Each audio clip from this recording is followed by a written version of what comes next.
All right, here comes section 2 of chapter 21. Here's your focus question. Perhaps the most dramatic development of the mid-30s was the organization of millions of workers into unions in the mass production industries that had successfully resisted unionization. Called labor's great upheaval, this unprecedented militancy was unexpected. This time, the federal government seemed to side with workers through the NIRA and the Wagner Act of 1935, which gave workers the legal right to form unions. With the drastic reduction in European immigration, cultural differences between workers were less important. American-born children of the new immigrants now dominated the workforce. Militant socialists and communists with years of experience in organizing provided leadership to this movement.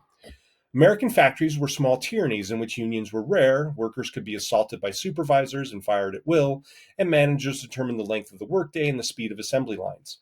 Local governments supported those employers.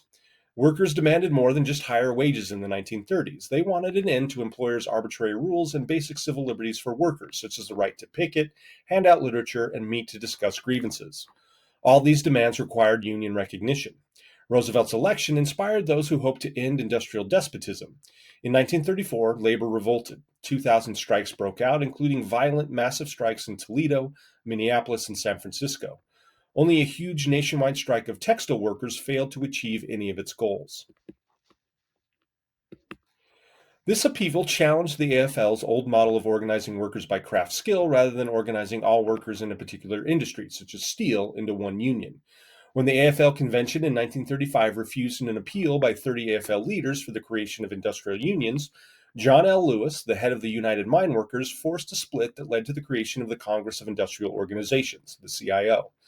The CIO, Lewis said, would win economic freedom and industrial democracy for American workers. In December of 1936, the United Auto Workers, a small CIO union, conducted a sit-down strike, occupying a General Motors plant in Cleveland. Soon, such strikes spread to GM auto factories in Flint, Michigan. Strikers defended the plants from police attacks, and Michigan's governor refused to send troops to break the strike. In February 1937, GM capitulated and recognized the United Auto Workers Union.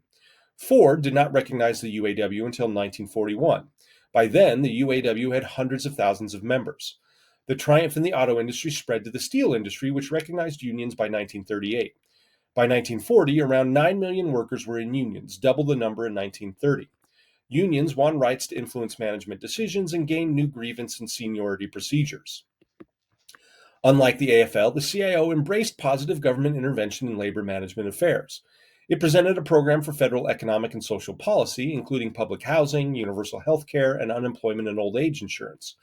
The CIO built on the increasingly popular idea that prosperity would rise from an American standard of living for all Americans based on mass consumption, and argued that the Depression was caused by the highly unequal distribution of wealth and income. By mid-decade, many New Dealers accepted this underconsumptionist explanation of the Depression, which saw lack of effective consumer demand as its cause. Other popular movements of the mid-1930s emphasized economic justice. In California, novelist Upton Sinclair won the Democratic nomination for governor in 1934 as head of the End Poverty in California movement, which called for the state to form industrial and farm cooperatives to create jobs. One of the nation's first modern negative campaigns cost him the election. Huey Long of Louisiana, representing the state's populist and socialist traditions and its undemocratic politics, rose to power as governor in 1928 and U.S. Senator in 1930. He used his power to build roads, schools, and hospitals and heavily taxed oil companies. Called the Kingfish, Long in 1934 launched the Share Our Wealth movement, which called for confiscating the wealth of the richest Americans in order to finance an immediate grant of $5,000 and a guaranteed job and annual income for all citizens. Long claimed to have 5 million followers. He was about to declare a run for president in 1935 when he was assassinated. Dr. Francis Townsend, a California physician, wants support for his plan for the government to make monthly payments of $200 to older Americans, with the requirement that they spend it immediately to boost the economy. By 1934, 2 million people had joined Townsend clubs. Along with the rise of the CIO, these signs of popular discontent helped to spark the Second New Deal. Many religious leaders of various denominations connected to the general public through mass media outlets during the era. Ironically, many fundamentalists used the most modern communications outlets to promote their anti-modernist message. For example, in the mid-1930s, Father Charles E. Coughlin, the radio priest, attracted millions of listeners each week with broadcasts attacking Wall Street bankers and greedy capitalists. Initially a supporter of FDR, Coughlin soon became increasingly critical of what he saw as a failed New Deal. His crusade later shifted to anti Semitism and support for European fascism.